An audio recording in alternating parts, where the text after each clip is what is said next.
이거 좀, 쓴 돈 아까워서. 이게, 자, 60대 남성이 헤어진 여자친구 집에 몰래 들어간 그런 사건인데, 자, 일단 네. 헤어졌으면 이제 끝난 거잖아요. 맞습니다. 근데 그 문을 어떻게 열고 들어간 거예요? 네, 거기? 그 수법도 좀 대담했는데요. 본인이 집주인인데 이제 뭐 열쇠를 놓고 나온 것처럼 열쇠공을 불러서 열어달라 이런 방식을 써서 그냥 들어갔습니다. 광주에서 일어난 일이고요. 60대 남성이 피의자였는데 전 여자친구네 집에 몰래 침입을 했고 지난 7월 15일이었습니다. 거기에 있던 900만 원 상당의 귀금속을 훔쳐서 달아난 혐의로 지금 수사를 받고 있습니다. 자, 양 변호사님, 헤어졌습니다. 자, 그런데 저렇게 지금 사파 나오는 것처럼 문을 따고 들어갔습니다. 귀금속을 훔쳤습니다. 왜요?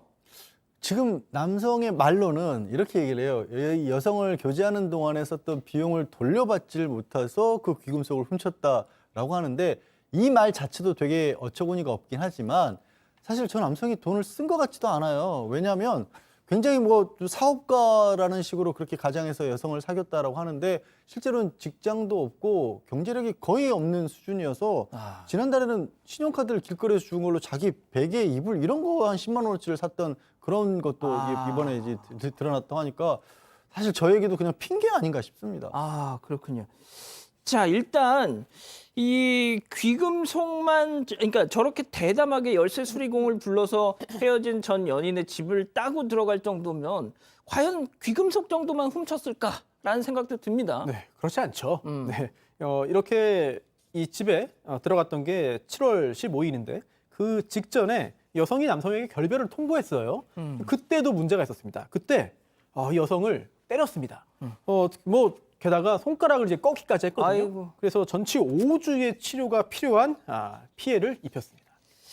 자, 양 변호사님, 그러면은 일단 뭐 이 남성 어떻게 되는 겁니까, 이제?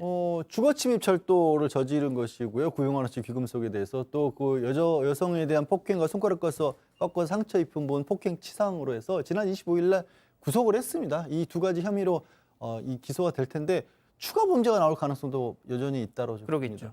예.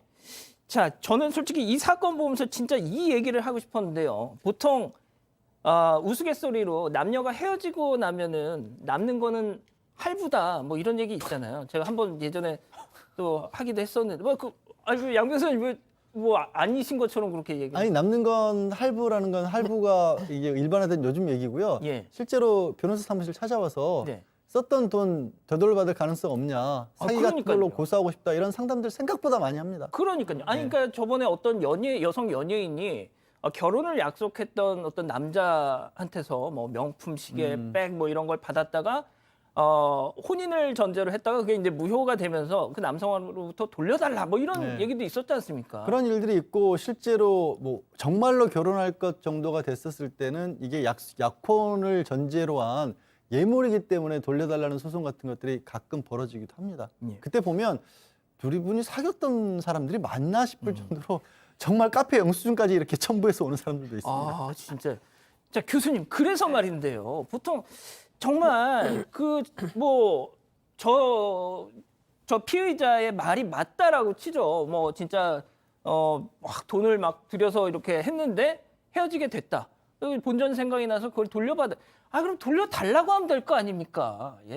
그렇죠. 돌려달라고 하면 되는 거였고 이 사람의 이제 경제적인 상황으로 봤을 때 별다른 선물을 할 수 있는 위치에 있지 않았음에도 불구하고 지금 이제 본인이 투자한 게 아깝다 이렇게 이제 주장하면서 결국은 여성이 혼자 있는데 얘 주거 침입을 한 거예요. 일종의 이제 어떻게 보면 폭행도 하고 치상 뭐 5주 상해도 입히고 이랬기 때문에 결국은 폭력적인 습벽이 있는 사람이 일종의 보복성으로 지금 위협하기 위해서 저와 같은 행위를 했던 게 아닌가 하는 생각이 훨씬 더 드는 것이 저 귀금속은 어디에 작물로 판 게 아니고요. 다 회수했습니다. 그러니까 작물이 목적이 아니었는지도 몰라요. 그러네요. 사실. 네. 자, 그런데 여기서 반전은 두 사람이 또 화해를 했다면서 여성이 남성의 처벌을 원치 않는다라고 또 했다는데 손 변호사님 이 부분은 좀 어떻게 생각하시나요? 일단 아까 그 5주의 치료가 필요하다고 했잖아요. 그런데도 이게 단순 폭행으로 인정된 것으로 보여요. 왜냐하면 이게 상해 폭행죄가 아닌 상해죄 등으로 인정이 됐다면 사실 합의를 해도 처벌 가능하거든요.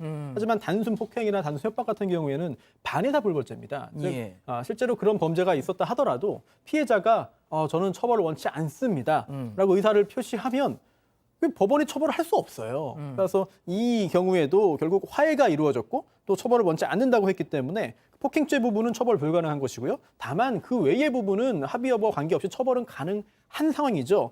근데 중요한 건 그래서 정말 화해한 게 맞냐. 예. 실질적으로 정말 진위에 의해서 용서한 게 맞고 처벌을 원치 않는 것이 맞느냐. 이 부분에 대한 판단이 또 다른 그 다음 단계의 그 과제로 남는 경우들이 종종 있습니다. 자, 제가 이 관련 기사에 달린 댓글들을 봤더니 대부분이 다 이 남자 욕이죠. 예, 당연하죠. 그 나이가 돼서 왜 이렇게 찌질하냐 이게 제일 많았고요. 역시 싱글이 최고야 뭐 이런 얘기도 있고 뭐 그건 농담입니다만. 자, 그런데 이 양교사 선생님 제가 이거 하나 여쭤볼게요. 제가 앞서 드렸던 질문의 연장인데 혼인을 전제로 건네준 선물, 그거는 만약에 파혼할 경우에 반환을 받을 수 있습니까? 이게 약혼 예물로 본다라면 일종의 계약금처럼 여겨지긴 합니다, 법적으로. 굳이 이제 이 표현 자체가 좀 상박하게 들릴 수가 있지만, 그래서 이게 약혼이나 결혼을 해서 혼인신고까지는 않았더라도 실제로는 그런 걸 전제로 우리 반지 같은 거 교환하는 경우도 있잖아요. 예. 그런데 그게 이제 이루어지지 않았다라고 한다라면 이제 계약이 취소 내지는 해제된 거기 때문에 되돌려주는 원상회복 청구를 할 수가 있는 거죠. 아, 그렇군요. 알겠습니다. 오늘 사건 이렇게 마무리하고요.